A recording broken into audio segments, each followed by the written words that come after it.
did what he said he'd do, finish Rahul Raju quickly. Wow, what a right hand from Ahmed Mujtaba. Took 2.5 years out and barely lasted a minute in this matchup. Check out this right hand landed by Ahmed Mujtaba. Fully steps in. You can see Rahul Raju was swinging wildly, and then Ahmed Mujtaba just tucks the chin and lets that right hand fly like he's thrown a bowling ball into the third row. Just a hammer. He's Pakistani. It's a cricket ball, Dragon. It's a cricket ball. Let's go to Tom Lau.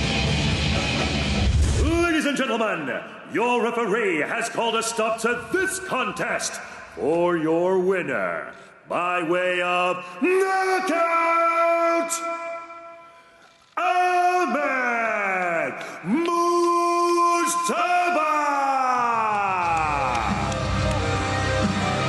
One big quick punch, Wasim Akram style, to the mandible of Rahul Raju, plants the Indian like a tree and gives the win to that man, Ahmed Mujtaba, the Wolverine, back in the circle, back in the winner's circle, and sending a very loud message. Mujtaba, 20